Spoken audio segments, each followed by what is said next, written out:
ఆంధ్రప్రదేశ్ టెట్‌కి సంబంధించినటువంటి latest updated news చూసుకున్నట్లయితే మనకి ఈసారి ఎగ్జామ్స్ అనేది టెట్ ఎగ్జామ్స్ ఎంత టఫ్‌గా వచ్చాయో ప్రతి ఒక్కరికి తెలిసిన విషయమే. అయితే ఏదో ఒకే షిఫ్ట్ కాదండి టఫ్‌నెస్. టోటల్‌గా మనకి డిసెంబర్ 10వ తేదీ నుంచి స్టార్ట్ అయిన ఎగ్జామ్స్ నుంచి డిసెంబర్ 21వ తేదీ వరకు ఎండ్ అయినటువంటి లాస్ట్ ఎగ్జామ్, లాస్ట్ షిఫ్ట్ వరకు కూడాను మనకి ప్రతిదీ కూడాను అంత ఈజీగా అయితే ఏం కనిపించలేదండి. కొందరికైతే మోడరేట్‌గా ఉంది. కానీ ఎక్కువ మంది చెప్పేది ఏంటంటే టఫ్‌నెస్‌గానే ఎగ్జామ్ ఉంది అనేసి మనకి చెప్పడం జరుగుతుంది. ఎందుకు ఆ టఫ్‌నెస్ కూడా వచ్చిందంటే ఏదైనా ఒక టాపిక్ మీద టోటల్‌గా మనకి గ్రిప్ ఉన్నప్పుడు మాత్రమే అందులో నుంచి ఎక్కడో ఒక చిన్న ఒక మూల ప్లేస్ నుంచి తీసుకొని వచ్చేసి మనకి క్వెషన్స్ అనేది ఇవ్వడం జరిగింది. అంటే ఎవరు దీనికి ఆన్సర్ చేయగలరంటే టోటల్ కంటెంట్ మొత్తం చాప్టర్స్ ఎవరైతే కేర్‌ఫుల్‌గా ప్రతి పాయింట్‌ని విడిచిపెట్టకుండా ఎవరైతే చదివారో వాళ్ళు మాత్రమే ఆన్సర్ చేసే విధంగా అయితే క్వెషన్ పేపర్‌ని అయితే తయారు చేయడం జరిగింది. అలాగే మనము 4 క్వెషన్‌లు కూడాను డైరెక్ట్ క్వెషన్స్ వస్తే ఆ 4 డైరెక్ట్ క్వెషన్‌లు కూడాను మనకి ఒకే క్వెషన్‌లో కూడా మ్యాచింగ్ రూపంలో ఇచ్చేసినటువంటి సందర్భాలు కూడా చాలా ఎక్కువగా కనిపిస్తున్నాయి ప్రతి షిఫ్ట్‌లో కూడాను. కాబట్టి ఎగ్జామ్స్ అయితే టెట్ ఎగ్జామ్స్ అయితే అంత ఈజీగా అయితే లేదండి. చాలామంది అభ్యర్థులు చెప్తున్న విషయం ఏంటంటే చాలామందిని ఇక్కడ డిస్‌క్వాలిఫై చేయడానికి ఎంత కష్టంగా ఎగ్జామ్ ఇచ్చారనేసిని.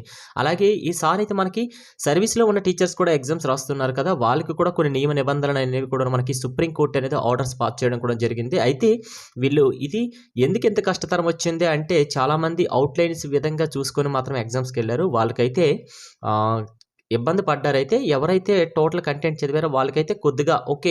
వాళ్ళైతే మంచిగా స్కోర్ చేయడం జరుగుతుంది. కానీ ఎగ్జామ్స్ అన్ని షిఫ్ట్‌లు చూసుకుంటే మనకి టఫ్‌నెస్‌గా ఎక్కువగా కనిపిస్తున్నాయి.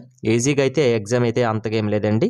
క్వాలిఫై అవ్వడం కూడా చాలామందికి కొద్దిగా కష్టతరమే. అయితే వీళ్ళు ఎప్పుడు క్వాలిఫై అవుతారంటే బోర్డర్‌లో ఉంటారు కదా! ఒక 4 మార్క్స్, 3 మార్క్స్ వీళ్ళకి నార్మలైజేషన్ ప్రాసెస్‌లో అయితే ఏదైనా హెల్ప్‌ఫుల్ అయ్యే ఛాన్సెస్ అయితే ఎక్కువగా కనిపిస్తున్నాయి.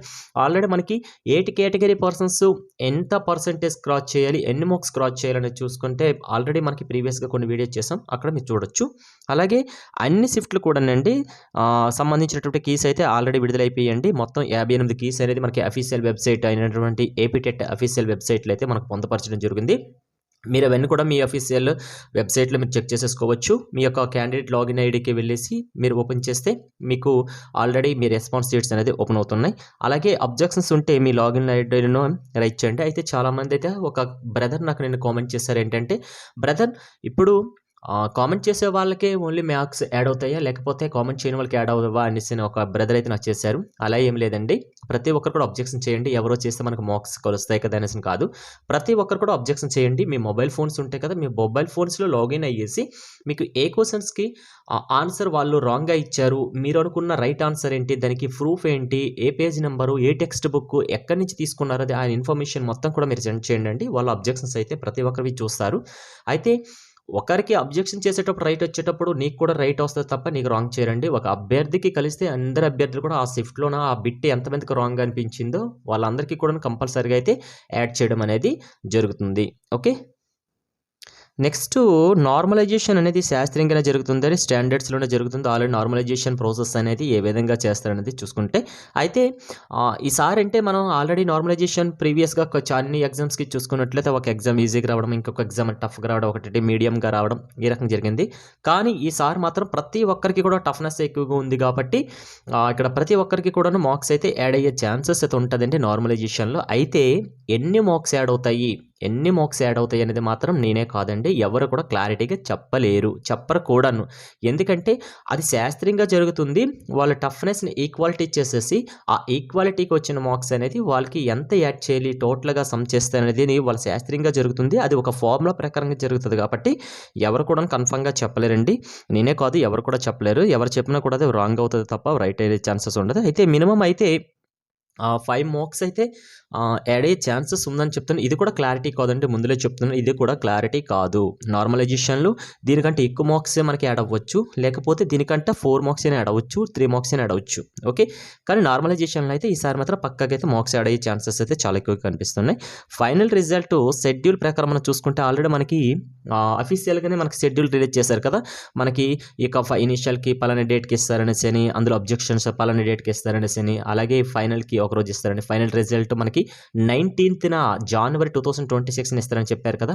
అయితే మనం అనుకున్నట్టుగా 1వ తేదీన మనకి ఈ యొక్క ఇనిషియల్ కీ రావాలి. కానీ ప్రెజెంట్ అయితే కీస్ అన్నీ కూడా రిలీజ్ అయిపోయాయి. అంటే మనకి 19th లోపలే, జనవరి 2026 19th లోపలే మనకి ఫైనల్ రిజల్ట్ కూడా ఇచ్చేస్తారు కాబట్టి మీరు వెయిట్ చేయాల్సిన అవసరం అయితే ఎక్కువ లేదండి.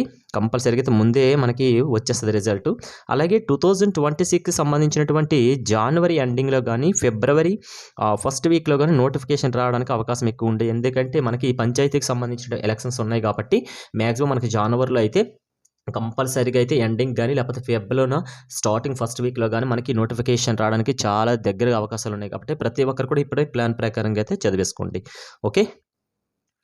నెక్స్ట్ వేకెన్సీల విషయానికి చూసుకుంటే ఆల్రెడీ అయితే మనకి ఇది 1 మంత్ బిఫోర్ అనుకుంటా, 1 మంత్ బిఫోర్ మనకి 3000 ఛాన్స్ రావడానికి అవకాశాలు ఎక్కువగా ఉంటాయని కొన్ని న్యూస్ పేపర్లు అయితే చెప్పడం జరిగింది. అయితే ప్రస్తుతం అయితే కొందరు సార్స్ అయితే చెప్పేది ఏంటంటే 8000 వరకు కూడా వేకెన్సీ ఉంటుందని చెప్తున్నాడు. అయితే అఫీషియల్గా కూడా ఏది మ్యాటర్ వచ్చినంత వరకు ఏది నమ్మలేం మనం. అయితే మ్యాక్సిమం అయితే 3000 అయితే క్యాలిక్యులేట్ చేసుకోండి. 8000కి లోపలైతే ఉంటుంది. ఈ యొక్క దీనిలోనే ఉంటుంది వేకెన్సీ లిస్టులు కాబట్టి అఫీషియల్గా వచ్చినంత వరకు కూడా మనం ఏది కూడా క్లారిటీగా చెప్పలేము. ఓకే.